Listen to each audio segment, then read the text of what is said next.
Считаю необходимым поддержать предложение Министерства обороны и Генерального штаба о проведении в Российской Федерации частичной мобилизации. Российские власти, по всей видимости сейчас, стараются избегать открытого объявления новой волны мобилизации перед выборами из-за опасений общественного недовольства, оттока граждан, падения рейтингов и возможных протестов.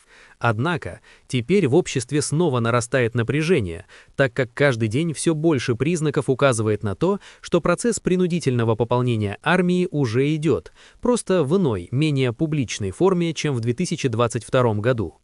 Формально никаких новых решений не объявляется, но теперь вместо нового обращения Путина используются закрытые распоряжения и неформальные планы, которые доводятся до руководства регионов, так как указ о частичной мобилизации не отменен и до сих пор действует. О начале скрытой мобилизации стало известно благодаря утечкам документов и расследованиям независимых журналистов.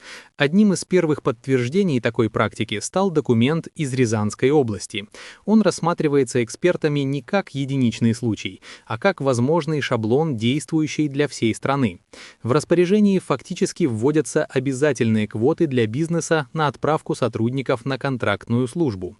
Компании среднего размера должны предоставить минимум 2 человек, более крупные — 3 и больше, а крупный бизнес — от 5 сотрудников. Контроль за выполнением этих требований закрепляется на уровне региональной власти. Отдельные признаки реализации подобных подходов появляются и в других регионах. В частности, сообщения о вербовочной активности и административном давлении фиксируются и у нас в регионе, что косвенно подтверждает, речь может идти не о разовых мерах, а о более широкой координированной кампании. По оценкам аналитиков, если применить такую модель по всей стране, то только за счет квот для бизнеса можно привлечь до 140-150 тысяч человек. Это позволяет частично решить кадровую проблему без официального объявления новой мобилизации. Параллельно давление распространяется и на другие группы. В IT-секторе компании рискуют потерять аккредитацию, а вместе с ней и отсрочки для сотрудников. В университетах, по имеющимся данным, от руководства требуют обеспечивать до 2% от числа студентов.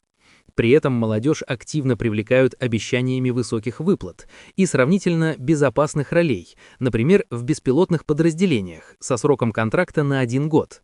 Однако на практике такие контракты оказываются фактически бессрочными, а сами условия далеки от гарантированной безопасности. Логика этих новых мобилизационных мероприятий становится понятной, если учитывать тупиковую ситуацию на фронте.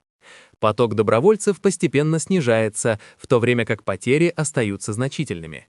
По оценкам военных аналитиков, ежемесячные потери исчисляются десятками тысяч человек, а текущие темпы набора лишь частично их компенсируют. Это не позволяет формировать резервы и ограничивает продолжение путинской войны.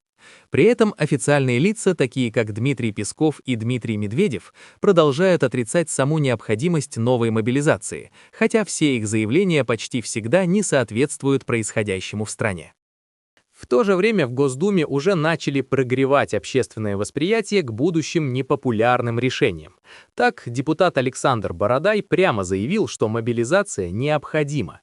Мобилизация на 500-700 тысяч человек была бы очень полезной. Это серьезно помогло бы на фронте. Только делать это надо было в 2024-2025 годах. Сегодня же, когда ЛБС держится за счет дронов, такая мобилизация нужна только для создания резерва. При этом с момента первой волны мобилизации прошло уже около 3,5 лет. И за это время сотни тысяч людей фактически исчезли.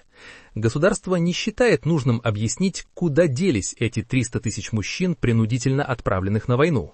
Нет ни внятных цифр, ни отчетности, ни ответственности, и поэтому нет никаких оснований ожидать иного отношения к следующим мобилизованным.